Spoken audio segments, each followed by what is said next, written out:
മാന്യ പ്രേക്ഷകർക്ക് ഇലഞ്ഞു ബ്ലോഗിൻ്റെ മറ്റൊരു വീഡിയോയിലേക്ക് ഹാർദവമായ സ്വാഗതം.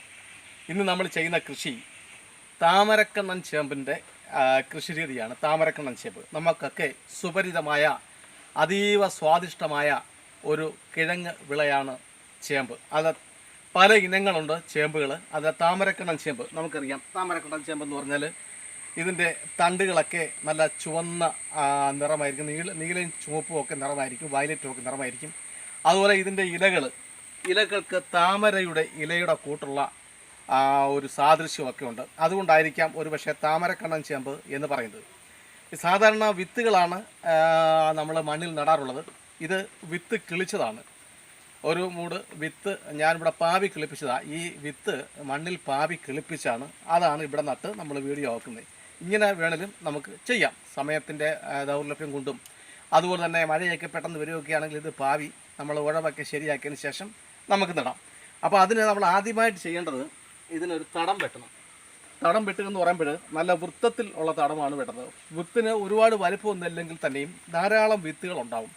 ഇതിൻ്റെ വിത്തുകളെന്ന് വെച്ചാൽ നിരവധി വിഭവങ്ങൾ ഉണ്ടാക്കാൻ നമുക്ക് സാധിക്കും. ഒന്ന്, ഇത് പുഴുക്കായിട്ട് ഉപയോഗിക്കാം. അതുപോലെ അവിയലിന്, കറിക്ക്, പിന്നെ മറ്റൊന്ന് ഉപ്പേരി, ഇതിനൊക്കെ നമുക്ക് ഉപയോഗിക്കാം. നല്ല സ്വാദിഷ്ടമായ സംഗതിയാണ്. അതുപോലെ ഇതിൻ്റെ തടയുണ്ട്. ഈ വിത്തുണ്ടാകുന്ന പഴഞ്ചേമ്പ് അഥവാ തട, ആ തടയും നമുക്ക് ഭക്ഷ്യയോഗ്യമാണ്. നമുക്ക് ആദ്യമായിട്ട് ഇതിൻ്റെ തടം ഒന്ന് വെട്ടാം.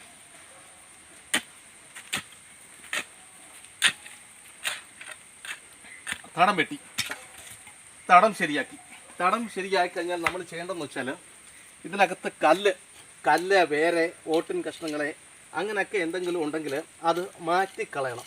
അത്യാവശ്യമായ ഒരു കാര്യമാണ്, അത് മാറ്റിക്കളയണം.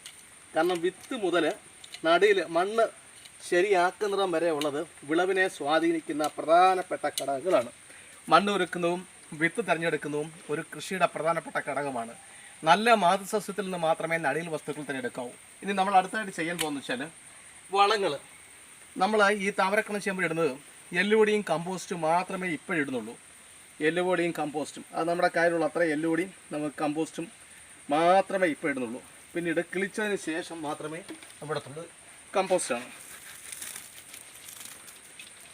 ഇത് മണ്ണുമായിട്ട് നല്ല രീതിയിൽ ഒന്ന് കൂട്ടി ഇളക്കണം, എങ്കിലേ ഇത് പ്രയോജനപ്പെടുത്തുള്ളൂ. മണ്ണുമായിട്ട് നല്ല രീതിയിൽ ഒന്ന് കൂട്ടി ഇളക്കുക. അപ്പോൾ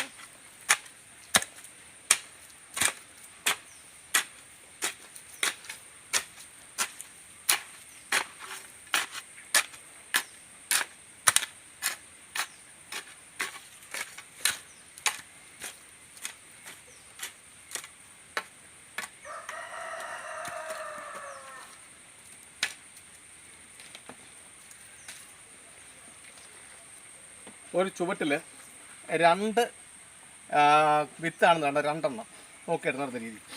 അപ്പം ഈ മണ്ണ് നമ്മൾ തയ്യാറാക്കി. ഇനി നമ്മൾ ചെയ്യുന്നത് ഈ കൈ കൊണ്ട് തന്നെ ഇവിടെ ഒരു കുഴി ഒഴിക്കുക. വീണ്ടും ഇങ്ങനെ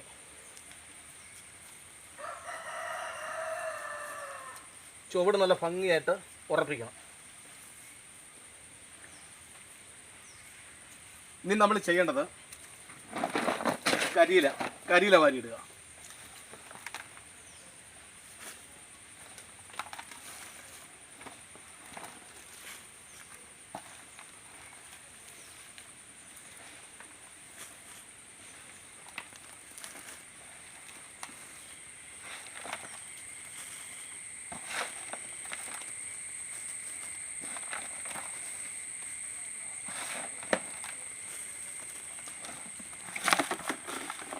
ചേമ്പിനങ്ങൾക്ക് ഏറ്റവും കൂടുതൽ വേണ്ടത് പച്ചില വളങ്ങളും കാലിവളങ്ങളുമാണ്.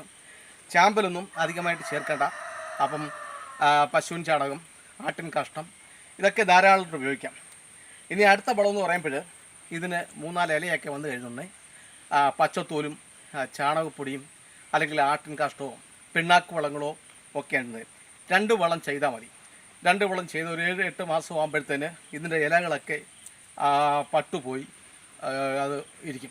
ആ സമയമാണ് ഇതിൻ്റെ വിളവ് പൂർത്തിയാക്കുന്നത്. ആ സമയത്താണ് നമ്മളിത് ഭക്ഷണത്തിന് വേണ്ടി കിളച്ചെടുക്കുന്നത്.